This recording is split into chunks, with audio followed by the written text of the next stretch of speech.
احمق لوگ جو بھی کام کریں گے تو اس میں خرابی کریں گے، اس میں فساد ہی پھیلائیں گے، فائدے کی جگہ نقصان ہوگا، فائدے کی جگہ نقصان ہوگا۔ اب ایک آخری بات سن لو سمجھنے کے لیے کہ احمق آدمی نقصان ہی پہنچائے گا، فائدہ پہنچانے کی نیت ہوگی لیکن نقصان پہنچائے گا۔ اب ایک شخص تھا، اس کے پاس ایک بھالو تھا، یہ لطیفہ ہے، ایک شخص تھا اس کے پاس ایک بھالو تھا، اب اس کو اس کے آقا کی بہت محبت، اس بھالو کو۔ اب یہ آقا اس کا سویا ہوا اور یہ کھڑا رہ کر پنکھا ہلا رہا اس کے پاس۔ اب اتنے میں کیا ہوا کہ ایک مکھی آ کر اس کے چہرے پر بیٹھی، کبھی ناک پر بیٹھ رہی ہے، کبھی منہ پر بیٹھ رہی ہے، کبھی آنکھ پر بیٹھ رہی ہے، تو یہ اس کو بھگانے کی کوشش کرنے لگا، لیکن وہ اڑتی پھر دوسری جگہ آ کر بیٹھ جاتی۔ اب 5-6 مرتبہ اس نے ایسا ہی کیا لیکن وہ نہیں بھاگی، ہے نا۔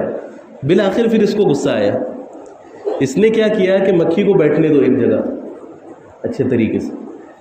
اب وہ مکھی آ کر بیٹھی ناک پر، وہ مکھی آ کر بیٹھی ناک پر۔ اب اس نے سوچا کہ اس مکھی کا بس اب خاتمہ ہی کرنا ہے، تو اس نے اٹھایا ایک پتھر، اب وہ مکھی ناک پر بیٹھی ہوئی تھی، اس نے اٹھایا اور وہ پتھر اس کے چہرے پر ڈال دی۔ اب وہ مکھی تو کیا مرتی، مکھی تو اڑ کر چلی گئی لیکن اس کے مالک کا چہرہ بھرتا بن گیا، ہے نا۔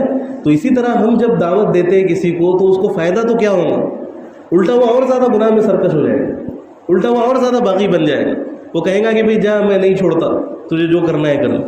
اس طریقے سے، اس انداز سے ہم اس کو دعوت دیں تو ہماری دعوت میں فائدے کی جگہ نقصان ہو رہا ہے، تو یہ عقل مندوں کا کام نہیں ہے کہ اس طریقے سے ہم دعوت دیں۔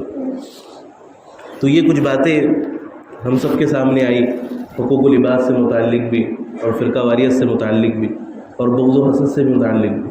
اللہ رب العزت سے دعا ہے کہ کہنے سننے میں جو بھی غلطی کوتاہی ہوئی ہو، اللہ تعالیٰ ان تمام غلطیوں کوتاہیوں کو معاف فرمائے اور ہم سب کو ان تمام باتوں پر عمل کرنے کی توفیق عطا فرمائے۔